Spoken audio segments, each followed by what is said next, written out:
When will Carson Beck be cleared to throw the football again? We've got a significant update on QB1's timetable.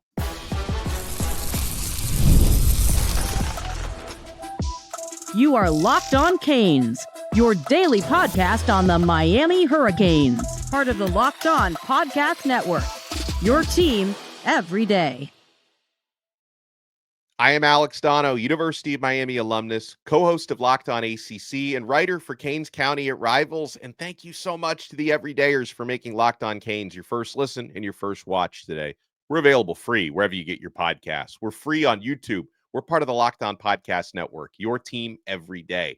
Today's episode is brought to you by FanDuel. Right now, new FanDuel customers can get $150 in bonus bets if your first $5 bet wins. On this loaded episode, we're going to talk about Miami's team leaders because there's a big void to fill with the alpha Cam Ward off to the NFL. Who's going to fill Ward's shoes from a leadership standpoint? We'll talk about Miami's receivers coach because guess what? Cue up the Leonardo DiCaprio memes because Kevin Beard ain't leaving. And we'll tell you why. By the way, we're 5 days away from the start of spring football, which is awesome. And speaking of that, everyone wants to know. Miami's starting quarterback, Carson Beck, transfers in from Georgia, 24-3 record with a starter, but he's coming off an injury. Suffered an injury to the UCL ligament in his throwing elbow in the SEC championship game, had surgery for that. Now, my understanding has been, and I know it did require surgery, that's a common thing for athletes to speed up the timetable and all that. Had a very good doctor do his surgery, same one that worked on Brock Purdy, who had a quick recovery from a similar injury. But my understanding has been that like the UCL injury is his specific injury was maybe not as serious as some people had speculated or wondered about. And he's been recovering very well on that. In fact, head coach Mario Cristobal, who was on SportsCenter yesterday. That's always cool to see the coach on one of the biggest shows in television. Mario Cristobal interviewed on SportsCenter yesterday. Talked about Beck's recovery, said Carson is doing well. He's running really fast. He's not throwing the ball yet, but he's very close to doing so, Cristobal said. So he's taking part in all that he can do. And how about this? Mario Cristobal says, and he should be throwing soon, maybe in a couple of weeks or so. Okay, so if I take Cristobal at his word and I take that at face value, let's formulate what would be the most positive timetable for Carson Beck. So as mentioned, Miami's going to be starting spring football this Monday, March 3rd. They have 3 practices per week during spring. So they'll practice on Monday, Wednesday, and Friday. So obviously, even by that timetable, don't expect to see Carson Beck throwing in the first week of spring. Now, for that second week, the entire team, the entire campus is off for spring break. So they've got that week is off. You know, you do your own thing, rest, recover. Most guys will still be working out, I would imagine, because football's a year-round job. And then you return for the second week of spring football, March 18th, you return from spring break. So I wonder if you paint the most optimistic timetable, if we might actually see Carson Beck only technically miss the first 3 practices. Miami's got a total of 15 practices, 3 per week with spring break off. So it seems possible or even plausible that Beck might be around for, 4 out of 5 weeks of spring football, which would be amazing. That would be the most optimistic timetable. Now, a couple things here, okay?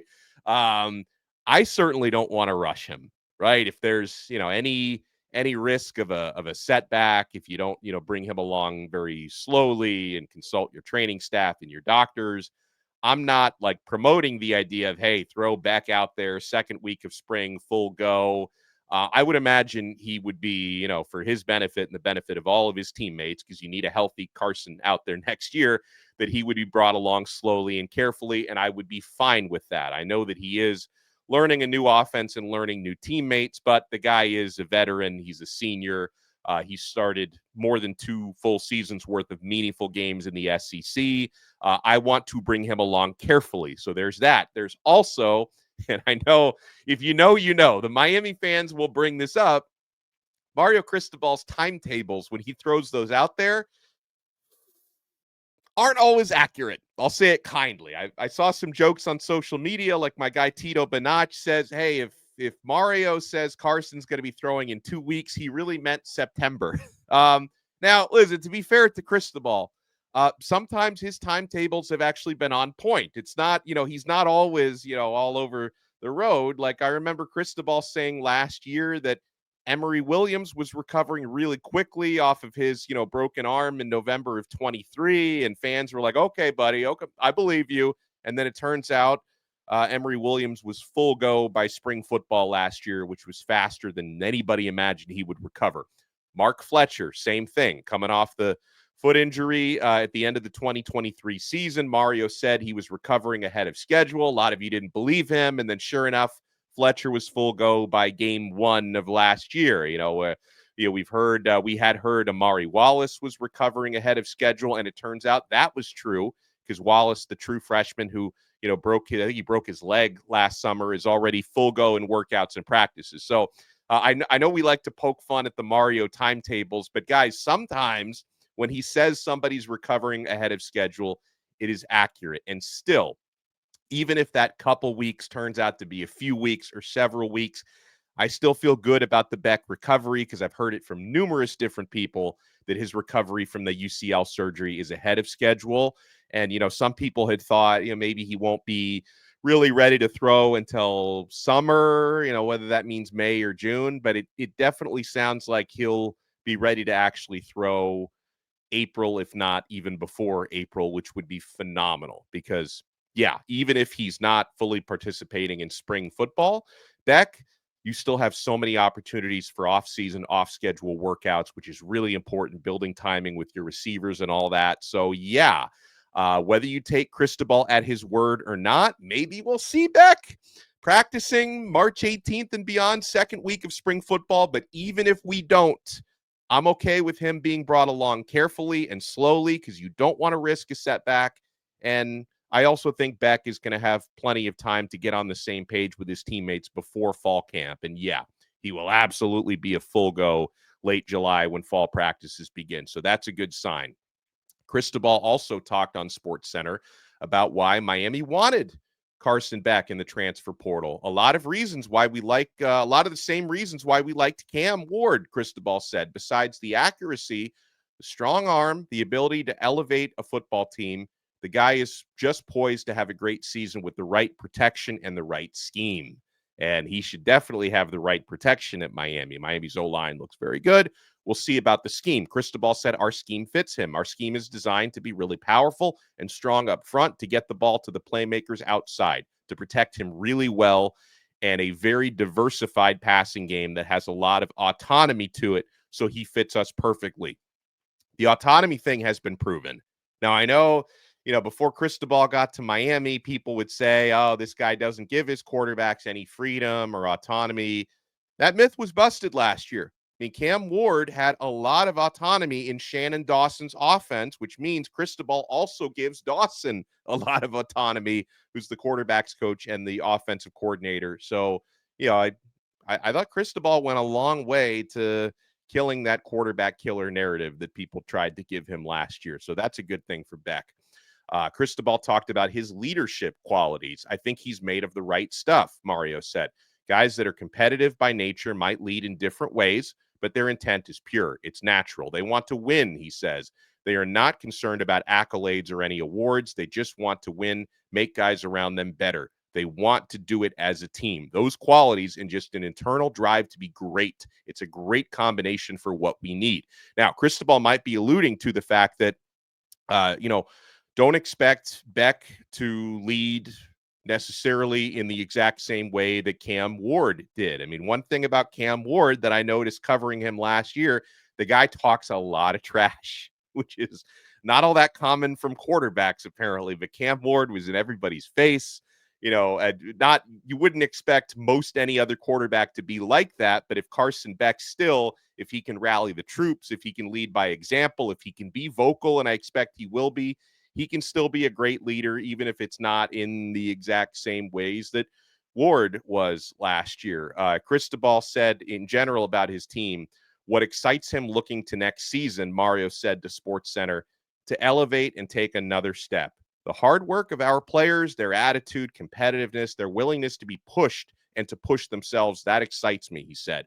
At this time of year, teams go one way or the other. These guys have taken on the offseason as a team, and that a team that has a chip on their shoulder. So we're going to push them hard. And, the chip on the shoulder, that's a trademark of, the great Miami football teams had that, the us against the world mentality.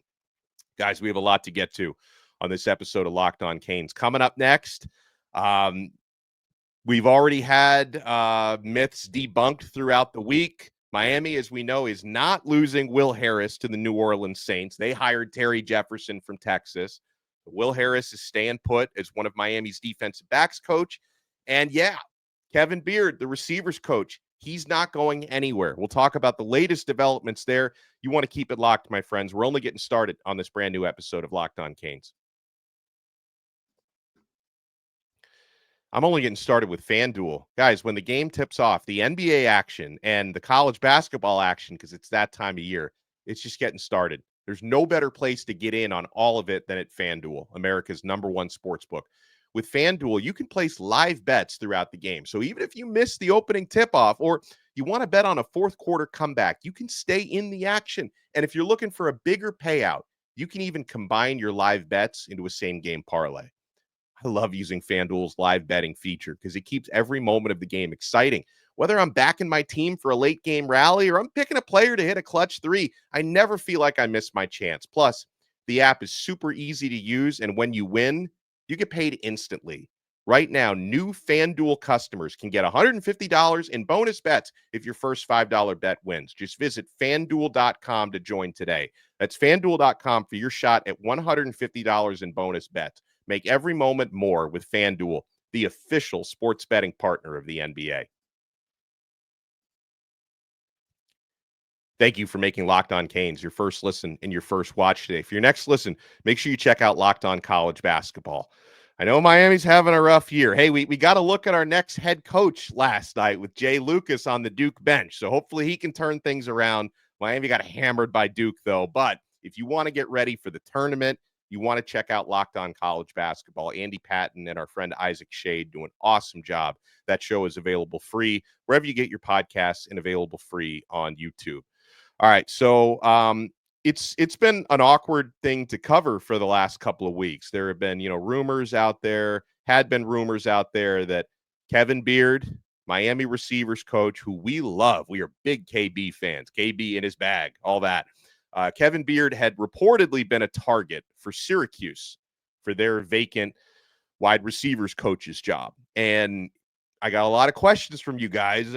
I didn't really know how to answer. Like, why would KB leave Miami for a lateral move at best to Syracuse for the same job, right? I mean, I don't even think they would have given him an assistant head coach tag because they already have somebody on the Syracuse staff with that. So it didn't really make a whole lot of sense, and we can put this behind us because Kevin Beard will definitely not be leaving. And, for what it's worth, even before it became finalized that's not their guy. KB is not, he's our guy. Had a conversation the other day with Jackson Holzer of Locked On Syracuse, and he didn't expect KB to get the job because, again, it wouldn't really make a whole lot of sense for Beard to leave Miami, which is his alma mater, by the way, for Syracuse, right? Miami has a better team. It's in a better area to recruit players. And of course, South Florida is where Kevin Beard is from. He's been recruiting here for many years.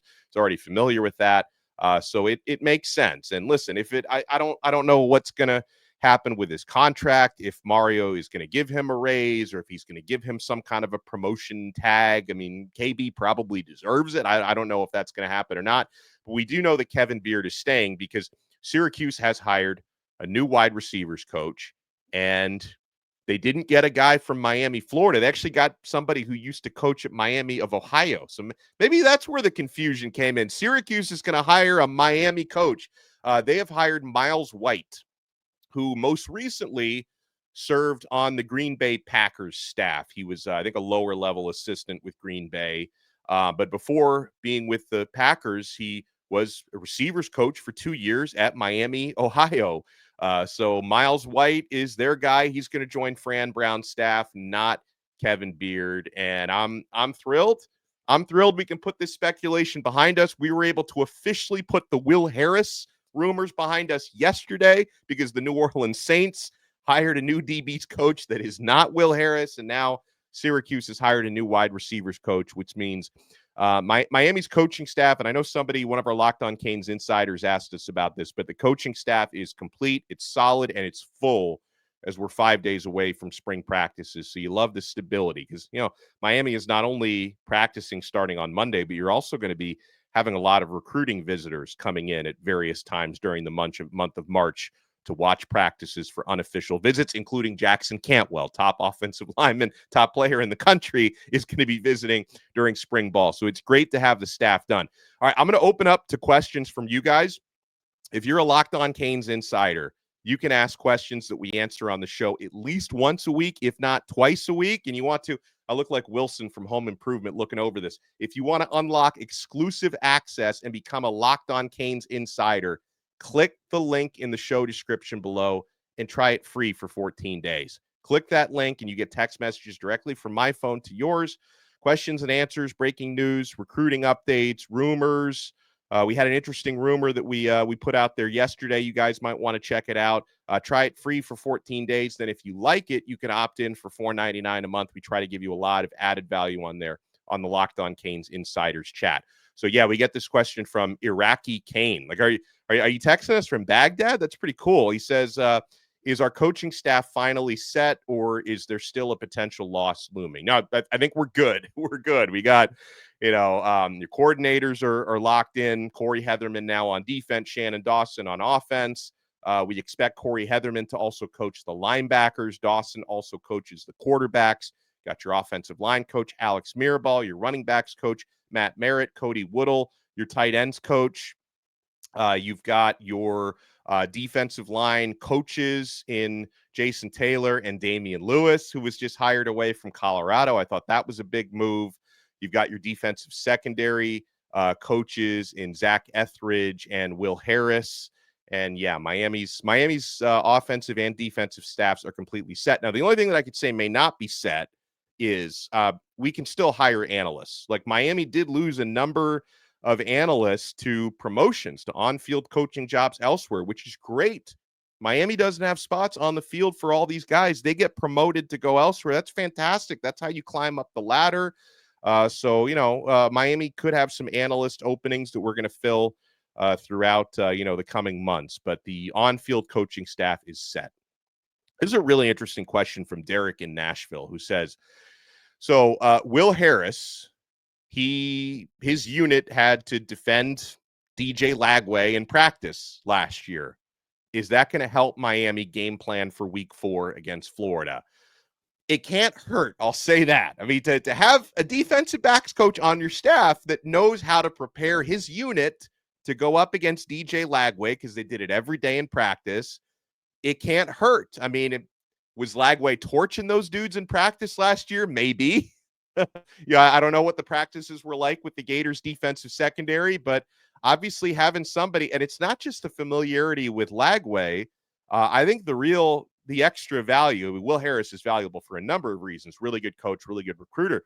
But in terms of that Florida game, you also have somebody on your defensive staff who knows Billy Napier's offensive play calling tendencies, right? Went up against Napier's offenses every day in practice. So again, is that the difference between Miami winning or losing the game against Florida?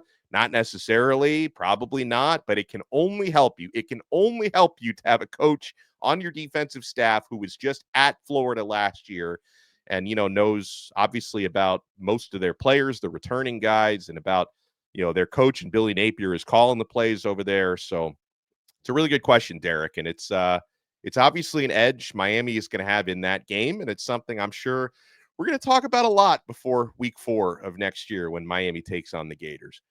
All right, this is a great question from ITK, who says, hey, we know that Cam Ward was the alpha player last year. Which player is going to fill that void? So, and we talked a little bit about Mario's comments about Carson Beck. Every leader is different.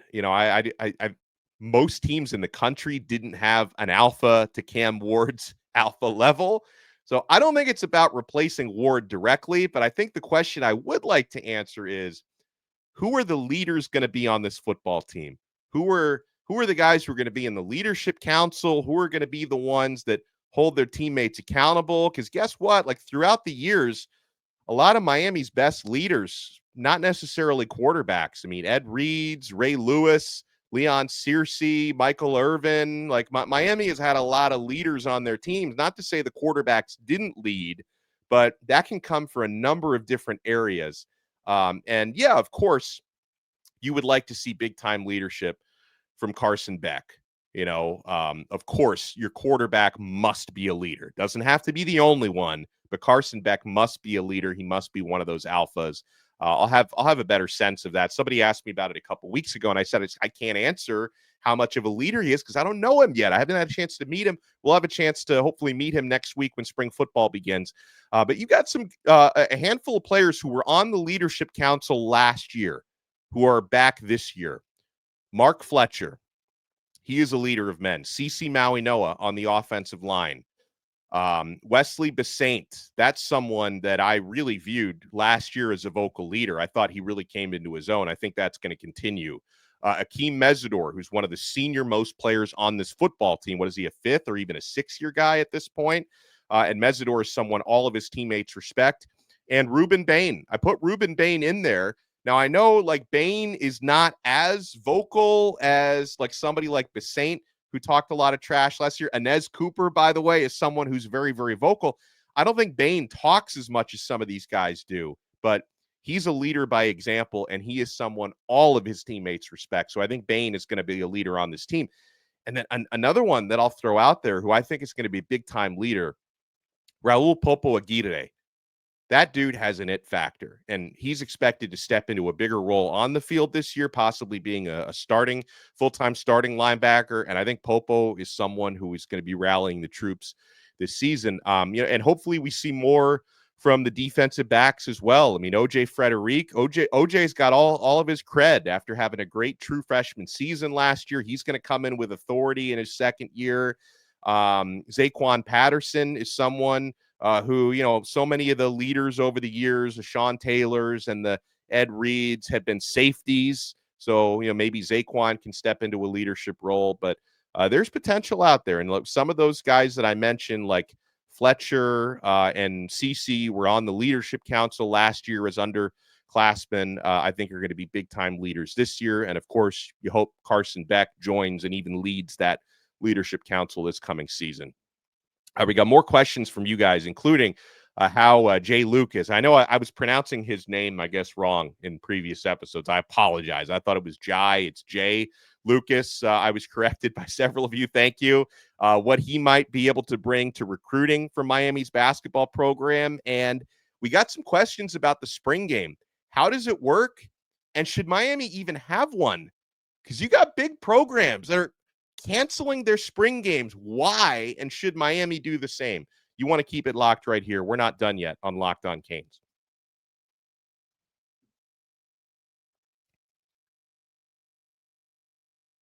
Thank you for making Locked On Canes your first listen and your first watch today. I encourage you to make Locked On ACC your next listen. I co-host that show with Kenton Gibbs from Locked On Wolfpack. We take you around the conference, football, basketball, in 30 minutes or less every single day, available free wherever you get your podcasts and available free on YouTube. All right, we get this question, Manny from Miami, who says, hey, could you explain how the spring game works? Who makes up the orange and green teams, and how does the coaching work? So the spring game is scheduled to happen on April 12th at 4 p.m. Cobb Stadium on campus, which they did a good job there last year. It was a great environment at the track stadium. They expanded for extra bleacher seating and standing room. I thought it was a good atmosphere there last year. And so, the way Cristobal, I believe the way he did it last year, and because teams around the country do it differently. But the way Mario did it was he likes the ones going up against the ones. So he had the first team offense leading a team against the first team defense leading a team. So you always had the offensive starters going up against the defensive starters. And I believe the defense for the first team offense was the second team defense. And then the first team defense was with the second team offense.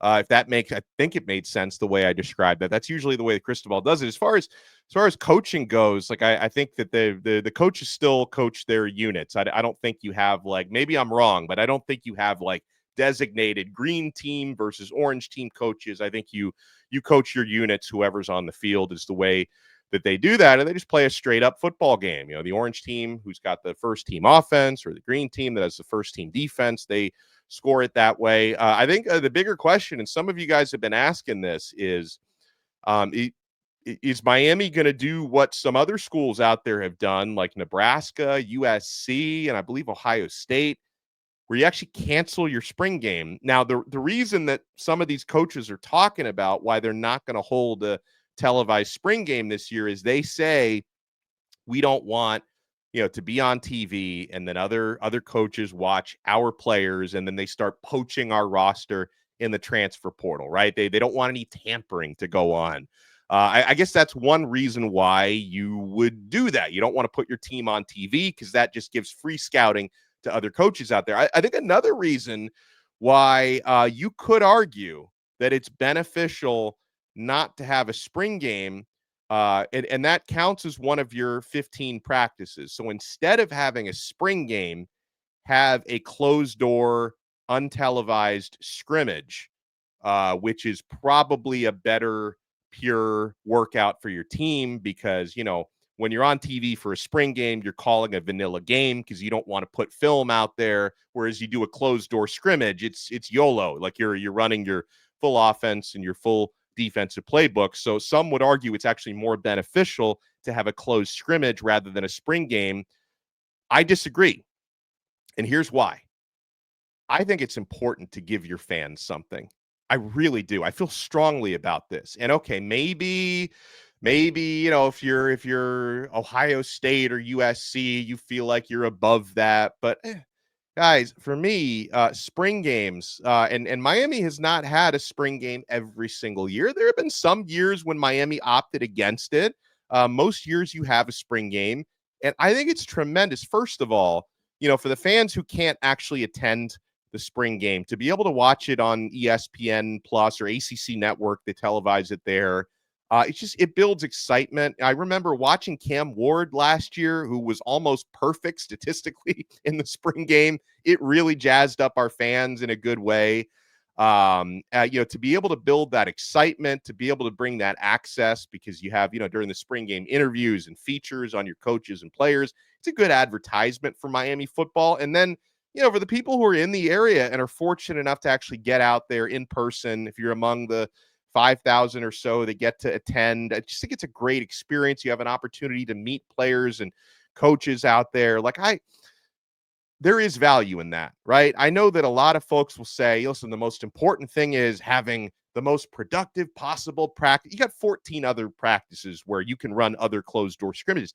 I think the access and the community building you do with your fan base in a spring game, to me, there's value in it. I think it's important. I think it's a nice perk, whether you're out there or you watch it on TV. So consider me a proponent of keeping the spring game and not canceling it. And by the way, just so you know, I don't expect Miami to cancel their spring game. I think Miami is going to follow through with it. April 12th, they're going to have it, at Cobb Stadium. So I don't expect Miami to do that, but other programs are.